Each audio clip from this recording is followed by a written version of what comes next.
ఇప్పుడు పుట్టుచెల్ల శ్రీనివాస ముదిరాజు గారిని ప్రసంగించాల్సిన కోరుతాను.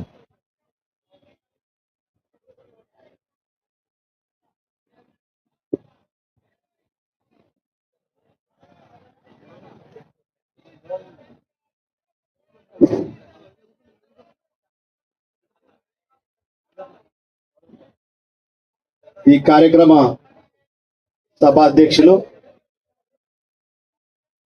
అన్న ఎన్నో సంవత్సరాలుగా బీసీల కోసం నిరంతరంగా పోరాటం చేస్తున్నటువంటి తెలంగాణ రాష్ట్ర బీసీ సంక్షేమ సంఘం అధ్యక్షులు అన్న ఎర్ర సత్యనారాయణ అన్న గారు, అదేవిధంగా ఈ కార్యక్రమంలో బీసీ జేఏసీ వర్కింగ్ చైర్మన్ అన్న గుజ్జ కృష్ణన్న గారు, అదేవిధంగా అన్న బీసీ కుల సంఘాల జేఏసీ అన్న కోల జనార్దన్ అన్న గారు, అదేవిధంగా మా అంబాల నారాయణ గౌడ్ అన్న గారు, అన్న శ్రీనివాస్ యాదవ్ అన్న గారు, అన్న బోయ హక్కుల సమితి రాష్ట్ర అధ్యక్షులు బోయ గోపన్న గారు, మరి వేదిక ఉన్నటువంటి మా శివమ్మ గారు, మరి కార్యక్రమంలో పాల్గొన్న పెద్దలందరికీ, మరి అదేవిధంగా ఈ కార్యక్రమంలో పాల్గొన్నటువంటి విద్యార్థులందరికీ కూడా పేరు పేరున ఉద్యమాభిబంధాలను తెలియజేసుకుంటూ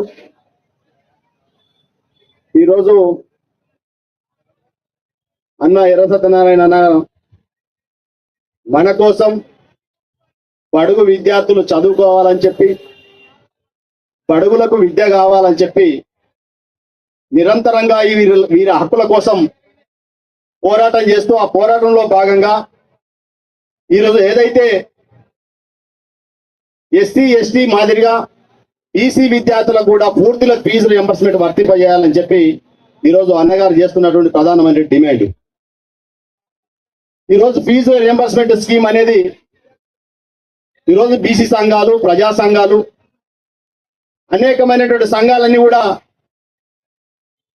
ఈ రాష్ట్రంలో ఏ ప్రభుత్వం ఉన్నా కూడా ఆ ప్రభుత్వం మీద పోరాటం చేసి 2008లో బీసీ విద్యార్థులకు ఫీజు రియంబర్స్మెంట్ కావాలని చెప్పి పోరాటం చేసి పెట్టించినటువంటి బీసీ సంఘాలు. ఆ రోజు స్వర్గీయ వైఎస్ రాజశేఖర రెడ్డి గారు 2008వ సంవత్సరంలో బీసీ విద్యార్థులకు ఫీజు రియంబర్స్మెంట్ పెట్టినప్పుడు, ఆ రోజు జీవో తీసినప్పుడు రాష్ట్ర ప్రభుత్వం స్పష్టంగా చెప్పింది, శాచురేషన్ పద్ధతిలో ఎంతమంది విద్యార్థులున్నా ప్రభుత్వమే పూర్తి ఫీజు రియంబర్స్మెంట్ చేస్తారని చెప్పి ఆ రోజు 2008లో స్టార్ట్ చేసినప్పుడు చెప్పారు. కానీ 18 సంవత్సరాలకే ఆ స్కీమ్ పెట్టినటువంటి 3 సంవత్సరాల్లోనే ఫీజుల రియంబర్స్మెంట్ స్కీమ్ అనేకమైన అవాంతరాలు కల్పించారు. ఆ తర్వాత వచ్చినటువంటి ముఖ్యమంత్రి రోషయ్య గారు, ఆ తర్వాత వచ్చినటువంటి కిరణ్ కుమార్ రెడ్డి గారు, మరి ఆ తర్వాత వచ్చినటువంటి కేసీఆర్ గారు ఈ ఫీజుల రియంబర్స్మెంట్ ని ఎత్తేయాలంటే కుట్రతోన ఫీజుల బకాయిలు పెట్టుకుంటూ ఈరోజు పూర్తిగా ఫీజు రియంబర్స్మెంట్ చేయడం లేదు. ఎందుకంటే బడుగు విద్యార్థులు చదువుకోవద్దనే దురుద్దేశం ఈ రాష్ట్ర ప్రభుత్వం చేతిలో ఉన్నది. ఈరోజు రాష్ట్ర ప్రభుత్వం వచ్చి 2.5 సంవత్సరాలు గడిచినా ఇప్పటికీ విద్యార్థుల యొక్క సర్టిఫికేట్, ఉన్నత విద్య అయిపోయిన తర్వాత విద్యార్థులు సర్టిఫికేట్ తీసుకొని ఉన్నత విద్యకు పోవాలన్నా, ఉన్నత ఉద్యోగాలకు పోవాలన్నా మరి ఈ కాలేజ్ యాజమాన్యాలు సర్టిఫికేట్లు ఇవ్వకుండా మనోవేదన గురి చేస్తా ఉన్నాయి. ఈ మనోవేదన గురి చేస్తున్నటువంటి బాధ్యత ఎవరు తీసుకోవాలి? రాష్ట్ర ప్రభుత్వం తీసుకోవాలి. ఎందుకు రాష్ట్ర ప్రభుత్వం తీసుకోవాలంటే, మీరు ఇచ్చినటువంటి హామీ ఎన్నికల కంటే ముందు బీసీ విద్యార్థులకు పూర్తి ఫీజుల రియంబర్స్ చేస్తామని చెప్తున్నటువంటి ప్రభుత్వం ఈరోజు కాదు కదా, మీరు ఇచ్చేటటువంటి మినిమం కామన్ ఫీజు కూడా ఇవ్వకుండా ఈరోజు ఎత్తేసేటటువంటి కుట్రలు చేస్తా ఉన్నారు. అందుకే రాష్ట్ర ప్రభుత్వం మేము డిమాండ్ చేస్తా ఉన్నాం ఈ వేదిక ద్వారా పూర్తిగా ఫీజు ప్రభుత్వం.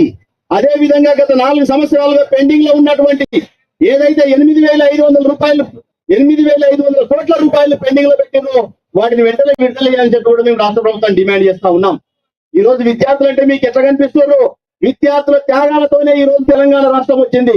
ఈ తెలంగాణ రాష్ట్రంలో మరి పరిపాలన చేసుకుంటూ అగ్ర కులాల రాజకీయ నాయకులు పరిపాలన చేసుకుంటూ బడుగు విద్యార్థులను విద్యకు దూరం చేసే కుట్రలు చేస్తా ఉన్నారు.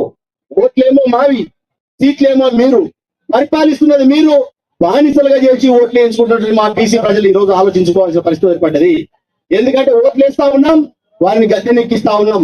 మళ్ళీ ఓట్లు వేసిన మరుసటి రోజు నుంచే మళ్ళీ మాకు ఫీజులు కావాలి, మాకు హాస్టల్ కావాలి, మాకు రెసిడెన్షియల్ పాఠశాలలు కావాలని చెప్పి మనం ఈ రాష్ట్ర ప్రభుత్వాలను అడుక్కుంటాం.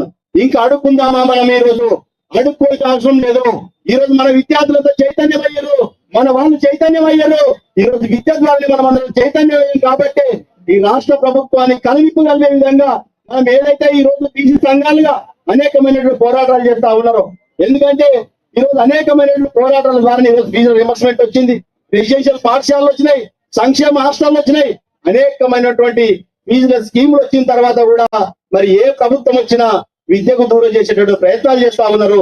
అందుకే రాష్ట్ర ప్రభుత్వం మేము డిమాండ్ చేస్తా ఉన్నాం, ఈ పెండింగ్ లో ఉన్న ఫీజులను వెంటనే విడుదల చేయాలని చెప్పి కూడా మేము డిమాండ్ చేస్తా ఉన్నాం. మరొక డిమాండ్ పెట్టింది అన్నగారు ఈ రోజు మహిళా బిల్లులో బీసీల కోటకై. ఈ రోజు మహిళా బిల్లు కేంద్ర ప్రభుత్వం మహిళా బిల్లు తీసుకొస్తుంది. ఆ మహిళా బిల్లు ఎవరి కోసం అయ్యా అని చెప్పి మేము ప్రశ్నిస్తా ఉన్నాం. మహిళా బిల్లు తీసుకొచ్చే ఎవరి కోసం? ఈ రోజు అగ్రకుల రాజకీయ నాయకులు పరిపాలిస్తా ఉన్నారు. అగ్రకుల రాజకీయ నాయకులు ఈ రోజు ఎమ్మెల్యేగా ఉన్నారు, మంత్రులుగా ఉన్నారు. రాష్ట్రంలో అయినా కేంద్రంలో అయినా మళ్ళీ రేపు మహిళా బిల్లు వస్తే మళ్ళీ వాళ్ళు పోయి వాళ్ళ భార్యలు మహారాణులాగా మళ్ళీ వాళ్ళ సీట్ల మీద కూర్చోవడానికే ఈ రోజు మహిళా బిల్లును తీసుకొస్తా ఉన్నారు. ఈ రోజు ఇంతమంది మా విద్యార్థులు ఇక్కడ కూర్చో ఉన్నారు. వీళ్ళందరూ కూడా మహిళా విద్యార్థులుగా, చైతన్యమైనటువంటి మహిళలుగా రేపు బీసీ మహిళలకు సపోర్ట్ వస్తే మా బీసీ మహిళలు కూడా ఈ రోజు రాజ్యాధికారంలో భాగస్వామ్యం అవుతారు. ఈ బీసీలను రాజ్యాధికారంలో భాగస్వామ్యం కాకుండా చేయడమే ఈ రోజు కేంద్ర ప్రభుత్వం చేస్తున్న కుట్రలో భాగంగానే ఈ మహిళా బిల్లును తీసుకొస్తా ఉన్నారు. కేంద్ర ప్రభుత్వం మేము డిమాండ్ చేస్తా ఉన్నాం, మహిళా బిల్లులో బీసీ మహిళలకు సపోర్ట్ కల్పించాల్సి కూడా ఈరోజు మేము డిమాండ్ చేస్తా ఉన్నాం.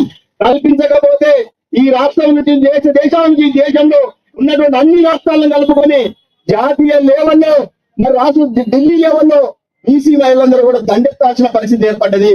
ఆ విధంగానే పోరాటం ఉందని చెప్పి కోరుతూ మరి అదే విధంగా ఏదైతే మొన్ననే మనం అందరం కూడా చూసాం, డిసెంబర్ లో జరిగినటువంటి స్థానిక ఎన్నికలు మనం అందరం కూడా చూసాం, సర్పంచ్ ఎన్నికలు చూసాం, కౌన్సిలర్ మున్సిపల్ ఎన్నికలు చూసాం. ఈ రోజు బీసీలకు ఈ రాష్ట్రంలో ఉన్నటువంటి రాష్ట్ర ప్రభుత్వం కాంగ్రెస్ ప్రభుత్వం ఏం చెప్పింది? ఎన్నికల కంటే ముందు మేము అధికారంలోకి వస్తే బీసీలకు 42% రిజర్వేషన్లు ఇస్తామని చెప్పింది. సెన్సెస్ చేశారు, కులగణ చేశారు. ఇక్కడ నుంచి చేసి అసెంబ్లీ ఆమోదం చేసి పార్లమెంట్ కి పంపించారు.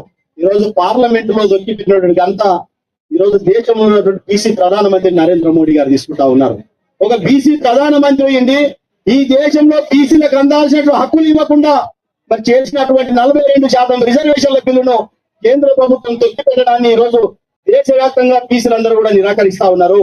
ఈ దేశంలో బీసీ ప్రధాని ఉన్నా కూడా బీసీలకు ఒరిగేదేమీ లేదని చెప్పి ఈ రోజు బీసీలందరూ కూడా ముక్త ఖండంతో దండెత్తా ఉన్నారు.